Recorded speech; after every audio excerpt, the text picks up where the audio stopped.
Kemudian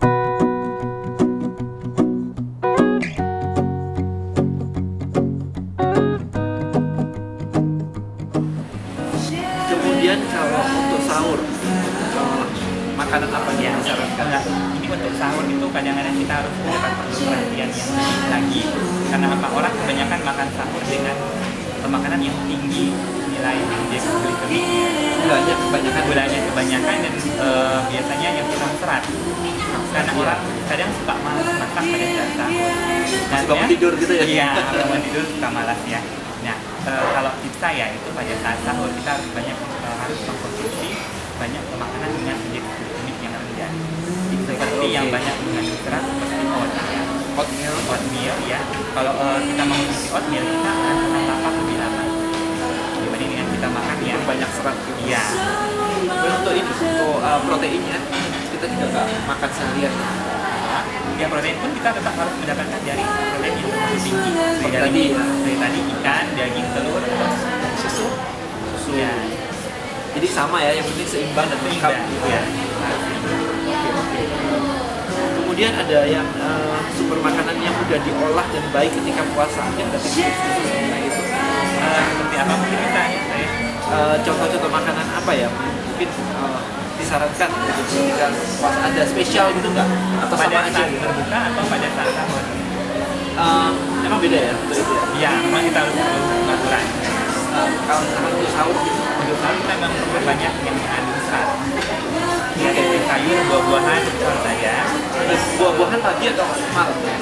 Sebenarnya kalau kita makan buah-buahan kita tidak bisa mengkondisikan dia harus makan pagi atau harus makan malam.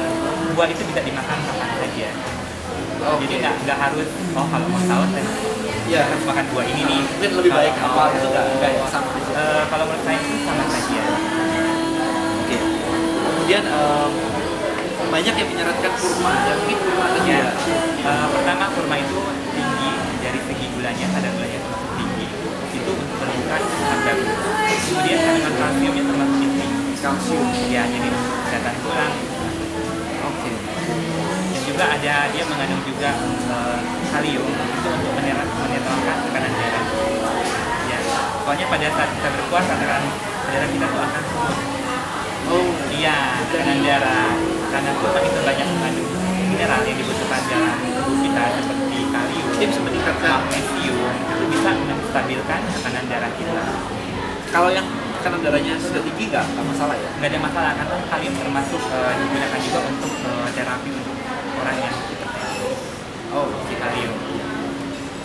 Kemudian kalau minuman mungkin ada jus yang baik itu mungkin ada untuk jus, aku pikir untuk berbuka puasa konsumsi jus yang mempunyai rasa yang manis, yaitu bisa yang berarti dia mempunyai kadar gula yang cukup tinggi untuk mengembalikan kadar gula dalam darah. Jadi intinya kalau misalkan kita berbuka puasa itu adalah gulanya harus cukup. Nah, benar. Untuk menggantikan yang selama sehari ini ya. Mungkin kalau untuk sahur itu lebih banyak ke serat ya. Iya. Glikemiknya agak rendah ya. Iya.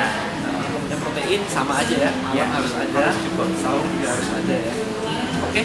Saya rasa cukup tips-tips dari Mas Arif mengenai puasa ya. Oke, thank you banget Mas Arif. Ya.